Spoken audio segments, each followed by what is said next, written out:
So the topic for today is actually getting our hospitals ready for COVID crisis. But let me emphasize again that we have no past experience of this nature because this kind of a pandemic is the first time it's affecting the world. Pandemics of the past have been of a different nature altogether. And I believe that the COVID pandemic is still evolving. The worst may or may not be over. In some countries, they have gone across the peak and life has kind of come back to normal. But I'm not so sure whether in India we've reached that point. But surely we will all agree that it has absolutely churned us, our way of thinking. We are re-looking at the entire healthcare ecosystem in preparation for the future. There are lots of new normals that have been defined. I don't want to go through them, but we are in fact planning all together, private, public, small hospitals, big hospitals, for the new normals that will become part of our lives. So there are two aspects to be covered as the hosts have designed it to be. One is planning, and the second one is execution. And let me just take you through the planning. I put the planning divided into three categories. There's this acute surge that we are witnessing on a daily basis. Patients just come to the hospitals, whichever is closer to them, and oftentimes the ICUs are full, the triages are full, and the hospitals are struggling to do their best for this large number of cases that are presenting. There will also be an intermediate planning that is required, which will be more standard, and I'm sure the excellent team of hospital planners and thinkers that are available in India will come out with a solution. This may also be an opportunity to rejig and reorient ourselves to the future realities and put in place major changes in infrastructure, in human resource planning, logistics, maybe the incorporation of telemedicine into the mainstream of medicine, because that seems to be the way the world is going. Planning, in my opinion, has got the following aspects. There's this huge infrastructure planning, which is usually long term. Nobody plans to build anything for tomorrow. But as I mentioned, there is a long term dimension that's emerging out of this experience, and there will be a planning invited for that. There's also manpower issues, not only doctors, but nurses, technical staff, the large segment of IT professionals that are getting oriented to health, a new team of administrators and people who will help us to do justice to this huge demand that has been suddenly placed on the healthcare system. What we see in India today is difficulty with logistics. Some of them come out of regulatory issues, but a lot comes out of transport and the transit of equipments, all the issues that are related to it, and we'll go through that in a minute.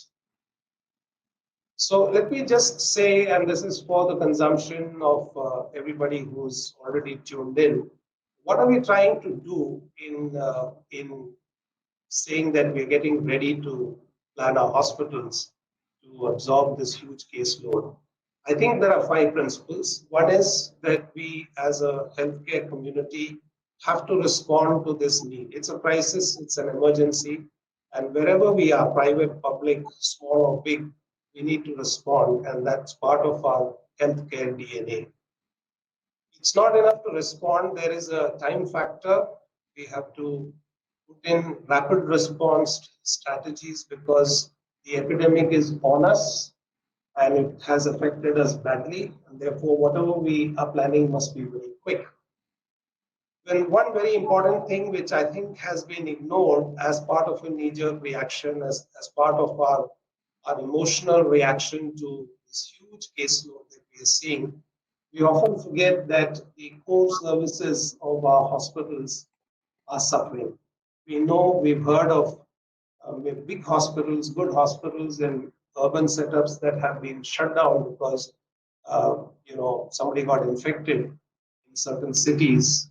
So in our planning process and execution process, it's important that we follow this third principle that our mother service, our core service, should not suffer in the process of catering to this acute crisis, which brings in the aspect of personnel safety. It's important to look after your core caregivers because they are the resource of the tender loving care and the technical expertise that the situation demands.